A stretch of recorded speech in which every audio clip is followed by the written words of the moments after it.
$250 billion for xAI. I'm staring at the filing and I still think somebody added an extra zero. It's not a typo. It's just Elon moving money from his left pocket to his right pocket and calling it synergy. Oh, come on. There's real tech there, though it did just drag Q1 global volume past 1.2 trillion. The mega deal is back. Highest activity since 2008. Which usually precedes a crash. So how is SpaceX actually funding this monster? The rundown.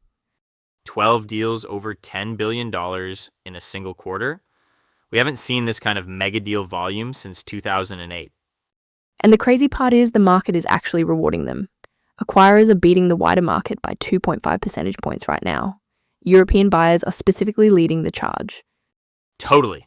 First up on the rundown, Intel is shelling out $14.2 billion to buy back a 49% stake in its Ireland fab joint venture.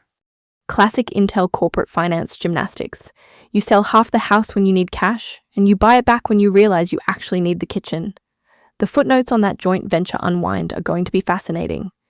Speaking of fascinating, Danaher just locked down medical tech company Masimo for $9.9 billion. I actually love this play. Masimo has great core tech, and Danaher is just the perfect operational machine to scale it. Oh, please. $9.9 billion is wildly steep for a company that just spent 2 years fighting a bloody proxy war because their CEO went on a consumer audio side quest. But the activist drama is exactly why Danaher got it. The board was exhausted. It's a classic banker move. You swoop in when the management team is tired of fighting and offer them a clean premium. I'll believe it's clean when I see the multiples on their actual medical cash flow. What else are you hearing? Over in the Whisper Network, Estee Lauder and Puig are supposedly in advanced talks for a massive stock tie-up. The beauty industry is buzzing. A stock tie-up in luxury beauty? Good luck getting those two founding families to agree on an exchange ratio. I give that a 20% chance of ever closing. You're so cynical today. Uber is also quietly circling chauffeur service Black Lane. And on the sponsor side, Advent and Cinven are testing the waters for a 25 billion euro exit of TK Elevator. Oh, and Antin just bought Sapphire Gas Solutions from Apollo. 25 billion for an elevator company? In this private equity market, sponsors are desperate for liquidity because traditional PE sales are slumping hard, but pitching a 25 billion euro buyout right now is just pure delusion. Delusion and a really good pitch deck.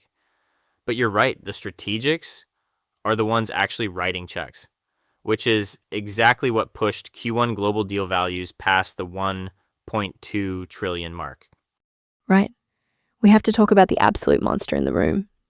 $250 billion. Elon, basically buying Elon. SpaceX acquiring xAI. The valuation math on this is completely unhinged, and I need to tear it apart. The big one. $250 billion. I am going to keep saying it until my brain actually processes the math. 250 billion. You could say it 100 times and it still would not make structural sense. Oh, come on. It makes perfect narrative sense. SpaceX is buying xAI. Elon is basically acquiring Elon. That is exactly my problem with this. We are treating this like a standard market transaction. It is not. You are telling me xAI is worth 250 billion. Based on what revenue? I read the press release 3 times looking for the multiple. It is just a black hole of AI buzzwords. It is an infrastructure play, Maya. You have SpaceX with the ultimate global delivery system and Starlink data. You have xAI needing infinite compute and real-world training. The synergy is actually beautiful if you take off your auditor glasses for 5 seconds. My auditor glasses are welded to my face, Nate. Look at the broader market. This deal single-handedly dragged Q1 global deal values past the 1.2 trillion mark. A 26% jump year over year. We are so back. Are we, though? Or is one guy just moving equity from his left pocket to his right pocket and skewing the entire global M&A dataset? I think you are being too cynical. It is not just SpaceX. We saw 12 deals valued at $10 billion or more this quarter. That is the highest level of mega deal activity since 2008. The animal spirits are loose. I will give you the mega deal volume, but look at who is actually winning. The data shows acquiring companies are outperforming the wider market by 2.5 percentage points right now. European buyers are leading that charge. That is real cash changing hands for real assets. This xAI thing feels like corporate theater. I will concede the corporate theater argument, but from a banker perspective, putting the AI brain inside the aerospace chassis is the ultimate pitch deck dream. Spoken like a true former managing director trying to justify his advisory fee. Hey, if I was advising on a $250 billion deal, I would be recording this podcast from a yacht in the Mediterranean. You get seasick on ferries. Fair point.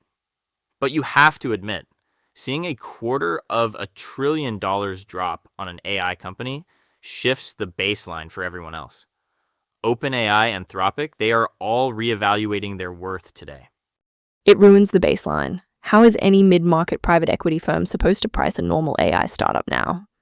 You do not. You just close your eyes, spin a wheel, and add 3 zeros. Terrifying and completely accurate. But if we want to talk about real money and actual physical hardware, we should probably look at what is happening over in Ireland. Oh man, Intel dropping $14.2 billion to buy back half of its own fabrication plant. Talk about a completely different kind of tech transaction. Voices. I was reading the analyst notes this morning, and they are practically doing cartwheels. 12 deals over $10 billion in Q1. 12. They are calling it the highest level of mega deal activity since 2008. Right, but look at the math. When you have a $250 billion SpaceX and xAI tie-up sitting in the middle of the room, it completely distorts the picture. That single transaction is driving a massive chunk of this $1.2 trillion quarter. I completely disagree. It's not just Elon inflating the stats. Acquirers are outperforming the wider market by 2.5 percentage points right now. The market is finally rewarding corporate buyers for chasing growth instead of just hoarding cash. Sure, if you are a European buyer, the data shows European acquirers are the ones actually leading that outperformance. Look at traditional private equity. It is still a total slump for exits. Okay, speaking of the PE slump, I heard some wild gossip.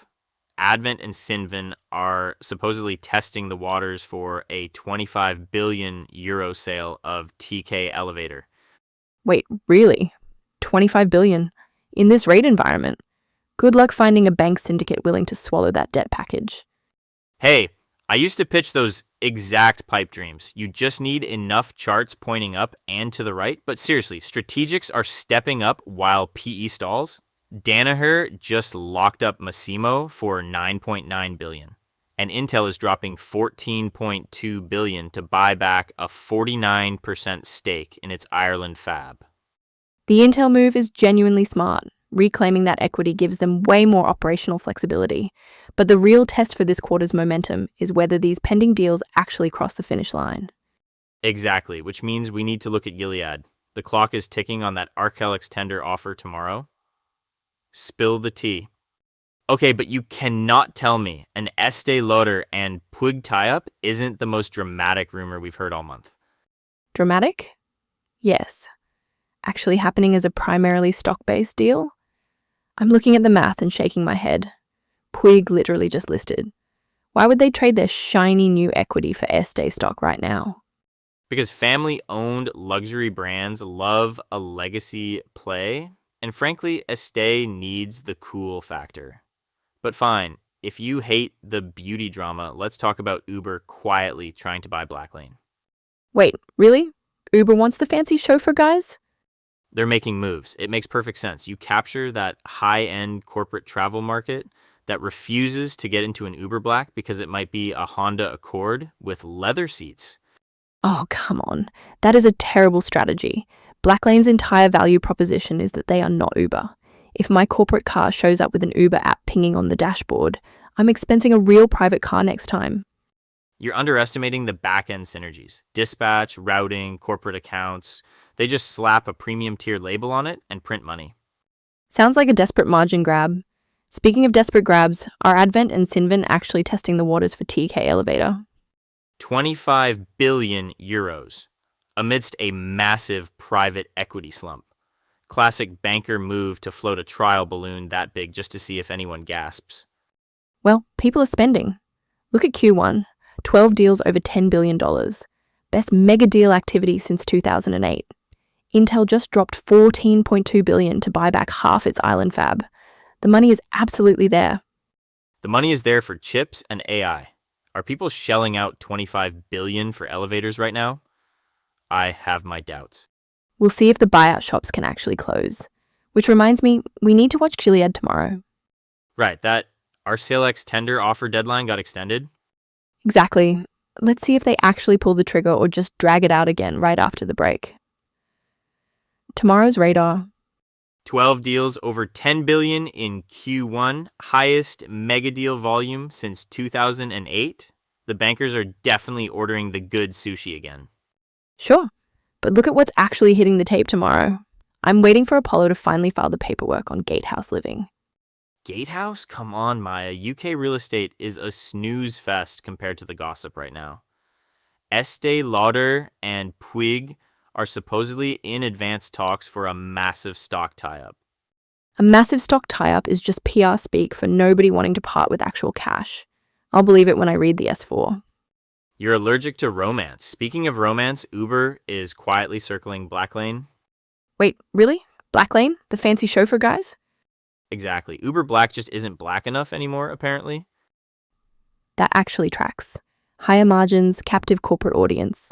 Keep an eye on Gilead tomorrow too. Their RCLX tender offer expires. Assuming they don't extend it yet again, we'll be tracking all of it when the bells ring tomorrow.